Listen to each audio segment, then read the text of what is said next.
Hello guys, எல்லாருக்கும் வணக்கம். நான் உங்க ஹரிகிரன் ஃப்ரம் அனிமி சோல் போட சேனல். இன்னைக்கு நம்ம பார்க்கறது த மெஸ்லே மேஜிக் அண்ட் மசில். ஸோ இந்த அனிமி பார்த்தீங்கன்னா சரியான இன்ட்ரெஸ்டிங்கா இருக்கு. ஏன்னு சொன்னா ஹீரோ வந்து மேஜிக்கே இல்லாத ஒரு இண்டிவிஜுவல், ஆனா அவன் பிசிக்கலா நல்லா டெவலப் பண்ணிட்டான். அவங்க அப்பாக்காகவும் கிரீம் பஃப்காகவும் இந்த வேர்ல்டே எதுக்கிறதுக்கு ரெடி ஆயிட்டான். எதர் அவன் அந்த வேர்ல்டு அக்செப்ட் பண்ணிக்குமா, இல்ல அவன் அக்செப்ட் பண்ணாம அவன் ஒரு அவுட் கேஸ்டா வெளில தள்ளிடுவாங்களா. ஸோ இதை சொல்றதுதான் இந்த கதையே. இந்த கதை ரொம்ப இன்ட்ரெஸ்டிங்கா இருக்கு, உங்களுக்கும் பிடிக்கும்ன்றத நம்புறேன். வாங்க வீடியோக்குள்ள போலாம்.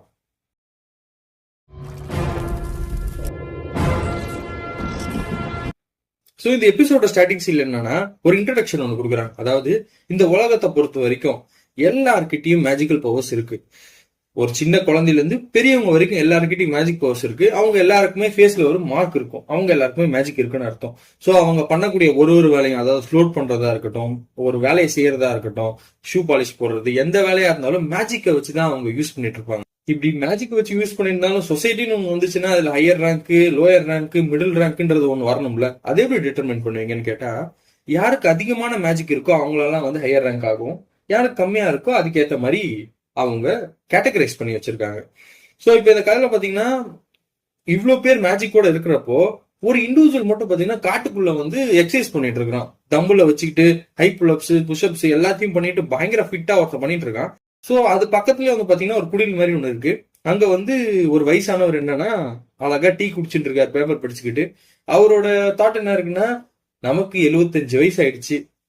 சின்ன வயசுல நானும் ரொம்ப ரெக்லெஸ்ஸா இருந்தேன். ஆனா இப்போ எனக்கு வந்து எப்படி ஒரு சில பிரச்சனைகளை ஃபேஸ் பண்ணணுன்ற அளவுக்கு மெச்சூரிட்டி வந்துருச்சு. இனிமேல் எவ்வளவு பெரிய பிரச்சனை இருந்தாலும் அதை என்னால தடுக்க முடியும்னு சொல்லிட்டு இருக்கப்ப டோர் டகடகன்னு ஆடுது. உடச்சிக்கிட்டு ஒருத்தன் உள்ள வர. யாருன்னா நம்ம மேஷ், அவன் தான் ஹீரோ. ஜிம் ஒர்க் அவுட் பண்ணிட்டு இருந்தால அவன் தான் உள்ள வரான். அவன் உள்ள வந்தானே நம்ம நைனா கேக்குறாரு, டே ஏன்டா கதவை உடச்சிக்கிட்டு வர, உனக்கு திறந்துட்டு வர தெரியாதாடா அப்படின்ட்டு. இல்ல நைனா, இது ஓப்பனா க்ளோஸ் ஆன்றது எனக்கு தெரியல, சரி இப்படின்னு அப்படியே பிடிங்கிட்டு வந்துருச்சு அப்படின்ட்டு. ஐயோ உன்னை வச்சுக்கிட்டு முடியலடா சாமி, சாரி நைனா, மன்னிச்சிரு நைனா, சரி ஒரு பிரச்சனை இல்லை நான் மாட்டிக்கிறேன் அப்படின்னு இவன் திரும்பி போயிட்டு அந்த டோரை செட் பண்றதுக்கு ட்ரை பண்றன்ற பேர்ல ஹரிசாண்டலா வச்சுட்டா. வெர்டிகலா வைக்கிறதுக்கு பதிலா ஹரிசாண்டலா வச்சுட்டா. அதை வச்சு டப்பு டப்பு டப்பு டப்புன்னு இடிச்சிட்டு இருக்கான். நைனா இது போக மாட்டேங்குது நைனா, என்ன பண்றது நைனா அப்படின்னு. டே அதை அப்படி பண்ணக்கூடாதுடா, வெர்டிகலா வைடா. என்ன நான் சொல்றேன் எனக்கு புரியலன்னு டபாலும் கதை உடைச்சிடறான். ஃபர்ஸ்ட் ஒரு கதவை மட்டும் புடிங்கிட்டு வந்தான், இப்போ அது 3 துண்டா உடச்சு போட்டான். டேய் உன்னை வச்சுக்கிட்டு எனக்கு என்ன பண்றதுனே தெரியலடா சாமி அப்படின்றான். நைனா சாரி நைனா, சரி விடு நான் பாத்துக்கிறேன், டோர் விடு, எனக்கு இப்பதான் ஒரு வேலை இருக்குன்னு ஞாபகம் வந்துச்சு, நான் இந்த ஊர் வரைக்கும் போயிட்டு வந்துடுறேன். உனக்கு ரூல் தெரியல, இங்க இருந்து வெளியிலேயே போக கூடாது, முக்கியமா டவுனுக்குள்ள போகாத, திருப்பி திருப்பி சொல்ல மாட்டேன் அப்படின்னு. சரி நைனா நீ சொல்லிட்டனா நான் பண்ண மாட்டேன் நைனா, ஓகே நான் போயிட்டு வரேன். சரி நீங்க போறப்ப நான் டோர் ஃபிக்ஸ் பண்ண, நீ எதுவும் பண்ணாத சாமி, நானே வந்து பண்ணிக்கிறேன் அப்படி சொல்லிட்டு நம்ம நைனா போறாரு. இவனுக்கு ஒரு பேம்ப்ளெட் ஒன்று வந்திருக்கு. அந்த பேம்ப்ளெட்ல பார்த்தா கிரீம் பஃப் வந்து ஆஃபர்ல இருக்குன்னு போட்டிருக்கு. ஆஹா ஆஃபர்ல இருக்கே, இதை விடக்கூடாதுன்னு சொல்லிட்டு அப்படியே போறான் ஊருக்குள்ள. நைனா சொல்லியிருக்காரு, பட் ஸ்டில் போறான். என்ன சொல்றான்னா, நைனா நீயா கிரீம் பஃபான்னு வந்தா, கிரீம் பஃப் தான் நைனா முக்கியம் அப்படின்னு சொல்லிட்டு உள்ள ஓடுறான். அப்படியே கிராமத்துக்குள்ள போறப்போ எல்லாருமே வந்து சின்ன சின்ன வேலைகளை கூட பவரை வச்சு யூஸ் பண்ணிட்டு இருக்காங்க. இதை பார்த்தோன்னா அவனுக்கு என்ன புரியுதுன்னா, இதெல்லாம் நீங்க உங்க கையிலேயே போடலாம், இது எதுக்கு நீங்க மேஜிக் யூஸ் பண்றீங்க அப்படின்னு சொல்லிட்டு ஒரு மாதிரி யோசிச்சுட்டே போயிட்டு இருக்கான். போனோடனே கிரீம் பஃப் கடை வந்துச்சு. அப்போ கிரீம் பஃப் கடையை பார்த்தோன்னே கையை முறுக்குறான். ஆஹா கிரீம் பஃப் அப்படின்ட்டு. சரி நாங்க காயினை கொடுக்குறோம். கொடுத்தா எல்லா காயினும் நசுங்கி போயிருக்கு.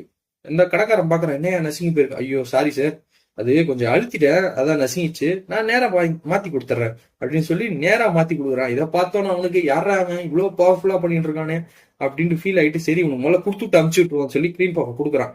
கொடுக்குறப்ப என்ன ஆகுது, காஸ்டியூம் வந்து எப்படின்னா யாருக்குமே அடையாளம் தெரியாத மாதிரி ஒரு குளோர்க் மாதிரி ஒன்று போட்டிருக்கான். அந்த குளோர்க் அப்படியே காத்துக்கு அதுவும் வெளியே தெரியுது. அப்ப இவன் மூஞ்சில வந்து மார்க்கே கிடையாது. எல்லாரும் பார்த்து ஷாக் ஆகிறாங்க, மூஞ்சில மார்க் இல்ல. இந்த கடைக்காரன் பார்த்துட்டு, நீ அவங்கள ஒருத்தனா அப்படின்ற. எவங்கள ஒருத்தன், சரி சரி ஒண்ணு இல்லப்பா, நீ கிளம்பா, நீ கிளம்பு இங்கிருந்து அப்படின்றான். இவன் பாடி கிரீம் பஃப் எடுத்து போயிட்டு இருக்கான். போலீஸ் ஸ்டேஷன் காட்டுறாங்க. அங்க போலீஸ்காரர் வந்து பேப்பர் படிச்சுருக்காரு. அப்ப பாத்தீங்கன்னா இப்பதான் நாங்க இந்த வருஷம் நாங்க ஒரு டிவைன் மிஷினரியை செலக்ட் பண்ணிருக்கோம். சோ அவன் யாருன்னு பாத்தீங்கன்னா செகண்ட் இயர்ல இருக்கக்கூடிய ஒரு பையன் அப்படின்றத காட்டுறாங்க அவனை. சோ அவனை பார்த்தோன்னு இவருக்கு, நான் என் காலத்துல இருக்கும்போது டிவைன் மிஷினரியா இருந்தா எவ்வளவு சொத்து கிடைச்சிருக்கும், ஜாலியா என்ஜாய் பண்ணிட்டு லைஃப் என்ஜாய் பண்ணிருப்பேன். இப்ப இந்த மாதிரி போலீஸ்காரன் ஆகி நான் படுற அவஸ்தை, இந்த மாதிரி கிரிமினல் பயலுங்க பண்ற தொல்லைகள்லாம் நான் போக வேண்டியதா இருக்குது. சே என்ன வாழ்க்கடா. இந்த கிரிமினல் சொல்றான், சார் நான் தெரியாம ஒரே ஒரு தான் சார் திருடிட்டேன், இனிமேல் பண்ண மாட்டேன் சார், என்ன விட்டுருங்க. எது ஒன்னே ஒண்ணுதான் திருடியா, உன்னால எனக்கு எவ்வளவு பிரச்சனை தெரியுமாடா, உனக்கு இனிமேல் திருட்டுனா என்னன்றதே மறக்கிற அளவுக்கு நான் உனக்கு பண்ண போறேன்டா அப்படின்றான். ஐயோ சார் விட்டுருங்க சார் அப்படின்றான். ஒரு போன் வருது. போன் வந்தவொடனே போன் எடுத்து பேசுறான். தலைவரே, இங்க ஒரு பையன் மாட்டியிருக்கான். அவன் வந்து பாத்தீங்கன்னா மூஞ்சில மார்க்கே இல்லாம இருக்கு. நீங்க வந்து என்னன்னு பாருங்க. நிஜமா அவன் சொல்ற மார்க் இல்லையா, இந்த வரேன் அப்படின்னு சொல்லிட்டு அவங்க காட்டுறாங்க. இப்ப வந்து மேஷ் என்ன பண்றான், கிரீம் பஃப் சாப்பிட்டுக்கிட்டே அழகா போயிட்டு இருக்கான். Cream puff cream cream cream cream cream பஃப்னு சொல்லிட்டு போயிட்டே இருக்கான். போயிட்டே இருக்கும்போது என்ன ஆகுதுன்னா, ஒரு போலீஸ்காரன் ஒருத்தன் வந்து நல்லா குச்சிட்டு அப்படியே வந்து நிக்கிறான். இவன் மேல அப்படியே மோதிடுறான். மோதினதுல அவன் வந்து செம்ம காண்டாயிட்டான். ஏன்னா கிரீம் வந்து இவன் சட்டையில ஒட்டிக்கிச்சு. டேய், போலீஸ்காரன் மேல சட்டையிலேயே போட்டியாடா, நீ என்ன கான்சிக்வன்சஸ் ஃபேஸ் பண்ண போறன்னு தெரியுமா? என் மேல கை வச்சிருந்தா இந்த ஊர் மேல கை வச்ச மாதிரி கணக்குடா, நீ செத்தடா மாவனே அப்படின்னு சொல்லிட்டு இருக்கான். சார் கோச்சிக்காதீங்க, நாங்க கிரீம் பஃப் எடுத்துக்கோங்க, நம்ம டீல் பேசிக்கலாம், கிரீம் பஃப் சாப்பிட்டுக்கோங்க நீங்க அப்படின்றான். என்னது, நீ தின்னதை எனக்கு கொடுக்குறியா? எனக்கு தேவையில்லடா இது. என் சட்டை இப்படி அழுக்காயிடுச்சு, இதுக்கு நீ என்னடா சொல்றேன்னு சட்டையை பிடிச்சி இழுத்துறான். கீஞ்சு போயிடுது சட்டை. ஏன்னா நம்மளால அவ்வளவு ஸ்ட்ராங்கு. சட்டையை பார்த்துட்டு அவன் என்ன சொல்றான், சார் நான் அதை வாஷ் பண்ணி உங்களுக்கு கொடுக்குறேன், என்ன உங்களுக்கு கிரீம் தானே இருக்கு, நான் பாத்துக்கிறேன் அப்படின்றான். நம்மளோட தலைவர் வராரு, போலீஸ்கார ஹெட்டு. அவர் வந்துட்டு, டே எதுக்குடா சட்டையை இல்லாம இங்க சுத்திட்டு இருக்க? தலைவரே, இவன் பண்றத பாருங்க தலைவரே, சட்டையை கீச்சிட்டான். சட்டையை கீச்சிட்டானா? ஓ, நீதான் அந்த பையனா, மார்க் இல்லாத பையன். ஓகே தம்பி, நம்ம ஆபீஸ் போயிட்டே பேசலாமா அப்படின்னோடனே அங்கிருந்து குடு குடு குடுன்னு ஒரு ஆள் ஓடி வர்றாரு. யாருன்னு பார்த்தா நம்ம நைனா ஓடி வந்து பையனை தூக்கிட்டு போயிறாரு. என் பையனை மன்னிச்சிருங்க, தெரியாம பண்ணிட்டான்னு சொல்லிட்டு ஓட்டாரு. ஓட்டோன்னே நம்ம போலீஸ்காரன் என்ன பண்றாருன்னா, வாண்டை எடுத்து, நீங்க ஓடனா விட்டுருவோம் அவங்கள, மேஜிக் அவங்கள ட்ராக் பண்ணுன்னு சொல்லி ஒரு போர்டு ஒன்று அனுப்புறாரு. அந்த போர்டு அவங்கள ட்ராக் பண்ண போயிடுச்சு. இப்போ என்ன ஆகுதுன்னா, நைனா வந்து கூப்பிட்டு வந்து வீட்டில் விட்டுட்டு சொல்றாங்க, டே உங்ககிட்ட எத்தனை வாட்டரா சொல்றது இந்த மாதிரி வெளில போகாதரான்ட்டு, எவ்வளவு பிரச்சனை நீ கொண்டு வர தெரியுமா அப்படின்றான். நைனா, நான் வந்து கிரீம் பஃப் வாங்கலாம் தான் போனேதான். ஐயோ, உன்னை வச்சுக்கிட்டு முடியலடா சாமி, உனக்கு நான் பனிஷ்மெண்ட் கொடுக்கலாம் முடிவு பண்ணிட்டேன், நீ காலைல போன ஒர்க் அவுட்டை மறுபடியும் பண்றா போடா அப்படின்னு சொல்றேன். சரி நைனா, நான் போய் பண்றேன், இந்தாங்க கிரீம் பஃப் சாப்பிடுங்க அப்படின்னா, ஓகே ஓகே நான் சாப்பிட்றேன் போ அப்படின்னு டோர் கிட்ட போறான். இங்க மறுபடியும் டோரை உடச்சிட போறான்னு சொல்லிட்டு நைனா போய் திறந்து விடுறாரு. போயிட்டு வா நீ அப்படின்னு சொன்னா, சரி நைனா நான் போறேன். எனக்கு இந்த பையனை பத்தி ஒண்ணுமே புரியல. என்னன்னா, இந்த டீனேஜ் வயசுல அவங்க எப்படி இருப்பானுங்க, ரெக்லஸா இருப்பானுங்க, சொல்றது எதுவுமே கேட்க மாட்டானுங்க, அவனுக்கு இஷ்டத்துக்கு ஆடுவானுங்க.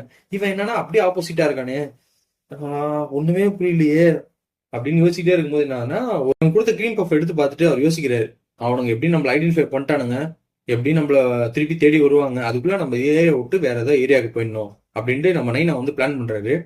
ஸோ இப்போ ஒரு மேஜிக்கல் போர்டு இருக்கிறத அவர் வெளியில இருக்கிறத பாக்குறாரு. பார்த்தோன்னா, ஐயோ என்னடா போர்டுலாம் இருக்கு, ட்ராக் பண்றாங்களா நம்மள அப்படின்னு யோசிக்கிறதுக்குள்ள உடச்சிக்கிட்டு உள்ள வந்துடுறானுங்க போலீஸ்காரனுங்க. போலீஸ் தலைவர் அவன் கீழே 2 சைட் கிக் வந்துடுறானுங்க உள்ள. வந்துட்டு, தாத்தா உன் கூட ஒரு பையன் தானே, எங்க அவன், அவனை பார்க்கணும், கூப்பிட்டு வாங்க. ஐயோ பிரச்சனைல மாட்டிக்கிட்டோமே அப்படின்னு சொல்லிட்டு அவர் ஃபீல் பண்றாரு. ஃபீல் பண்ணிட்டு இருக்கும்போது இங்கே நம்ம மேட்சை கட்டுறான். மேட்ச் வந்து கட கட கடக்கடான்னு ஒர்க் அவுட் பண்ணி நிற்கிறான். அதாவது ஒரு 1 ஹவர் பண்ண வேண்டிய ஒர்க் அவுட் 5 நிமிஷத்துல முடிக்க முடியும் என்னால, கிரீம் பஃப் வந்துட்டா அப்படின்னு சொல்லிட்டு முடிச்சுட்டு, சரி ஸோ அப்போ கிரீம் பஃப்னு பாட்டு பாடிக்கிட்டே போயிட்டு இருக்கிறான். ஒரு டோர் கிட்ட போனோம்னா யோசிக்கிறான், இது வந்து புல் பண்ணுமா புஷ் பண்ணுமா, சரி ஏதோ ஒண்ணுன்னா உள்ள பேசிட்டு இருக்கிறது கேக்குது. அப்ப பாத்தீங்கன்னா இந்த நம்ம போலீஸ்கார தலைவர் என்ன பண்றான்னா, அவனை கழுத்தை பிடிச்சி இருக்கான் மேஜிக்கை போட்டு. இந்த பாரு, மரியாதையா உன் பையன் எங்க இருக்கான்றத சொல்லிடு.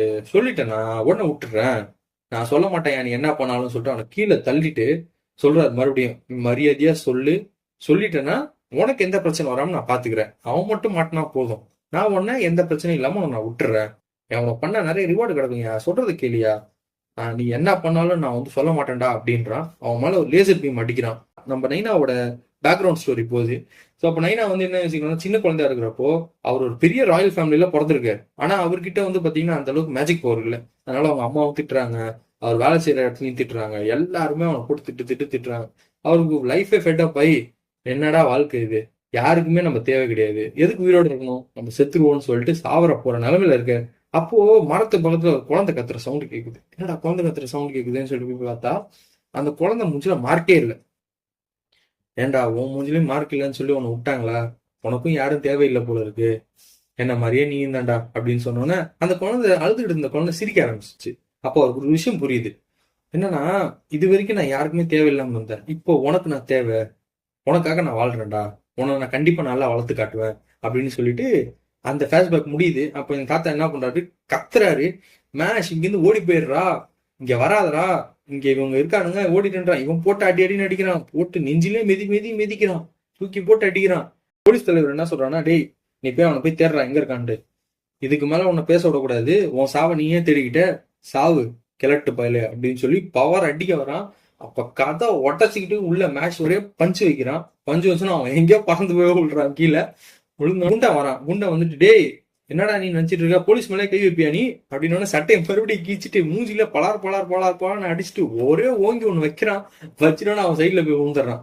விழுந்தோடனே நைனா பாக்குறாரு. நைனா என்ன கேக்குறாருன்னா, டேய் ஏன்டா இங்க வந்த, எங்கிட்டு போக வேண்டியதான்டா, நான் இவ்வளவு கத்துறேன் காது கேட்கல உனக்கு அப்படின்றான். நைனா உன்னை விட்டு எப்படி நான் போறது, நீதான் நைனா என் ஃபேமிலி அப்படின்றான். ஐயோ என் பிள்ளைய நான் எவ்வளவு நல்லா வளர்த்துருக்கேன். அவனை பார்த்து பேசுறான். டேய் நீ என் குடும்பத்துக்குள்ள வந்து பிரச்சனை கொடுக்குறல்லடா, உன்னை நான் டைரக்டா நரகத்துக்கு அனுப்புறேன்டா அப்படின்றான். நரகத்துக்கு அனுப்புறியா, என்னடா காமெடி பண்ணிட்டு இருக்கிற, உங்ககிட்ட மேஜிக்கே கிடையாது. ஆனா நான் எவ்வளவு பெரிய ஆள் தெரியுமா, என் மேஜிக் ஸ்டாண்ட் எவ்வளவு தெரியுமா, உனக்கு நான் மேஜிக்னா என்னன்றதை காட்டுறேன் அப்படின்னு சொல்லி ஒரு பவர் எடுக்கிறாரு. அப்போ வந்து இந்த குண்டை யோசிக்கிறான். டேய் அவர் யாரு தெரியுமா, டிராகனையே ஒரே ஆளா நின்னு கொண்டு வர்றா அவரு, அவரோட பவரை பாக்குறதுக்கு குடுப்பன வேணும்டா, இப்ப நீ செத்தடா மௌன அப்படின்னு சொல்லிட்டு இருக்கான். அப்ப அந்த மேஜிக்கல் பவர் அடிச்சு விடுறாரு. விட்டோன்னு பயங்கர ஃபாஸ்டா வருது. ஒரு பயங்கரமான ஒரு வெடிவிபத்து ஏற்படுது. வெடிவிபத்து ஏற்பட்டோன்னா என்ன நடந்துச்சு இங்க, மேஷின் இந்த ஆள் கத்துறாரு வேற. நைனா ஒரு பார்த்தா ஒரு புகை மூட்டமா எல்லாம் விலகுறப்ப பார்த்தா அவன் நல்லா ஸ்டெடியா இருக்கான். இவன் என்ன பண்ணிருக்கான்றத பார்த்தா அந்த மேஜிக் பவரை தட்டி விட்டுருக்கான் அசால்ட்டா. உங்களுக்கு ஒண்ணுமே புரியல எப்படி அவன் தட்டி விட்டான் அப்படின்னு சொல்லிட்டு, சரி இன்னொரு பவர் விடுறான்டா சொல்லி ஃபுல் இம்பாக்ட்டும் சொல்லி பயங்கரமான ஒரு பவர் விடுறாரு. இந்த பவர் விடுறப்ப அவன் சொல்றான், ஐயோ தலைவரே நீங்க இந்த பவர் விட்டீங்கன்னா நாங்களும் அடி வாங்கி செத்துருவோம் அப்படின்றான். விட்டு தள்ளுறான் அந்த பவரை. அந்த பவரையும் அசால்ட்டா தள்ளி விட்டுறான். நிறைய பவர் விடுறான். இவன் விடுற எல்லா பவரையும் அவன் வந்து என்னன்னா ஃபுட்பால் மாதிரி ஆடுறான், வாலிபால் மாதிரி ஆடுறான், அப்புறம் அந்த பவுன்ஸ் பால் மாதிரி போட்டு விளையாடிட்டு இருக்கிறான். என்னடா இவன் எல்லாத்துக்கும் இப்படி போட்டு விளையாடுறானே அப்படின்னு சொல்லிட்டு இந்த ஆளு ஒண்ணுமே புரியல. மேட்ச் என்ன கேட்கிறானா, நைனா நான் உன்னோட வாண்டை யூஸ் பண்ணிக்கிட்டா அப்படின்றான். வாண்டா உன்னால மேஜிக் கூட யூஸ் பண்ண முடியுமா, நான் இங்க ஒரு பயங்கரமான டிஃபென்ஸ் ஒன்று போடுறேன்டா, இந்த டிஃபென்ஸை மீறி உன்னால எதுவுமே பண்ண முடியாதுடா, உன் பவர் யூஸ் பண்றான்றான். இவன் என்னன்னா மேஜிக் யூஸ் பண்ணுவான்னு பார்த்தா அதை ஜாவ்லிங் த்ரோ மாதிரி வச்சு இறக்குறான். அந்த மேஜிக்கல் ஷீட் எல்லாம் உடச்சிக்கிட்டு அப்படியே போய் சைட்ல போய் சொருக்குது. அப்போ ஒன்னு சொல்றான், டேய் உங்ககிட்ட நான் திருப்பி சொல்றேன், என் ஃபேமிலிக்குள்ள நீ வந்து இன்டர்ஃபியர் ஆகாத, இன்டர்ஃபியர் ஆனா உன்னை நான் கொண்டு போட்டுருவேன் அப்படின்றான். அப்போ நைனாக்கு வந்து அவ்வளவு சந்தோஷம், என் பிள்ளைய நான் ரொம்ப நல்லா வளர்த்துருக்கேன் அப்படின்னு சொல்றாரு. சொன்னோன்னே அதான் இருந்தாலும் இவனுங்க வந்து எப்படி நம்மளை கண்டுபிடிச்சிட்டானுங்க, இதுக்கு மேல நம்ம இங்க இருக்க முடியாது, ஃபுல்லா பிரச்சனை தான் வரப்போகுது, எப்படியாவது இங்க தப்பிக்கணும் அப்படின்னு சொல்லி பிளான் பண்றாரு. அப்போ இந்த தலைவர் என்ன பண்றான், சிரிக்கிறான். எனக்கு அப்படியே புள்ள இருக்குதுடா, ஒரு மேஜிக்கே இல்லாத ஒருத்தன் இந்த அளவு ஸ்ட்ராங்கா இருக்க முடியுமா, உனக்கு நான் ஒரு ஆஃபர் பண்றேன், என்ன தெரியுமா, இந்த மேஜிக் சொசைட்டில டிவைன் விஷனரின்னு சொல்லிட்டு ஒரு போஸ்டிங் இருக்கு, அது எல்லா வருஷமும் நடக்கக்கூடிய ஒண்ணுதான், அதை மட்டும் நீ எப்படியாவது வாங்கிட்டேனா உனக்கு வந்து இந்த ஊர் எல்லாமே உன்னை ரெகனைஸ் பண்றாங்க, பிளஸ் நீ உங்க நைனா கூட ஜாலியா இருக்கலாம், அதுக்கப்புறமா உனக்கு வரக்கூடிய இந்த சின்ன சின்ன சொத்தெல்லாம் இருக்குல்ல அது எல்லாத்தையும் என் பேர்ல எழுதி வச்சிரு, ஓகேவா. நைனா என்ன சொல்றாரு, டேய் அதெல்லாம் அவன் சொல்றதெல்லாம் கேட்காத, கொஞ்ச நேரத்துக்கு கொல்ல பார்த்தான், அவன் வந்து நம்ம ட்ராப் பண்றதுக்காக இதெல்லாம் பண்றான் அப்படின்றான். ஐயோ தாத்தா அவனை ட்ராப் பண்றதுக்காகலாம் இல்ல, நீ இன்கேஸ் இந்த டீல் வேணாம்னு சொல்லிட்டு போறியா, நான் உன்னை எப்படியும் ட்ராக் பண்ணிடுவேன், அதுக்கப்புறம் மேஷ் நீ தப்பிச்சிருவ, ஏன்னா நீ ஸ்ட்ராங்கா இருக்க, அவங்க அப்பா ஜெயில உட்காந்து கழிச்சு ஒரு தின்னுவாரு, உனக்கு ஓகேவா, நான் இந்த டீலை ஒத்துக்கிறேன். டேய் மேஷ் ஏன்டா இதை பண்ற, நான் தான் வேணாம்னு சொல்றேன்ல, இல்லைண்ணா நான் உன் கூட இருக்கணும் நைனா, அதுதான் என்னோட லைஃப், பிள்ளைய எவ்வளவு நல்லா வளர்த்துருக்கேன் அப்படின்னு சொல்லி நைனா ஃபீல் பண்ணி இருக்கிறாரு. அப்போ அவன் திருப்பி ஒரு விஷயத்த சொல்றான், என்னன்னா எனக்கும் என் நைனாக்கும் நடுவுல எவன் வந்தாலும் சரி, இந்த உலகமே வந்தாலும் அதை என் 2 கையால அடிச்சே நோத்துவேன் அப்படின்னு சொல்றான். இதோட இந்த எபிசோட் முடியுது. அடுத்த எபிசோட் நாளைக்கு பார்க்கலாம். Under then by from Hariharan from anime story channel.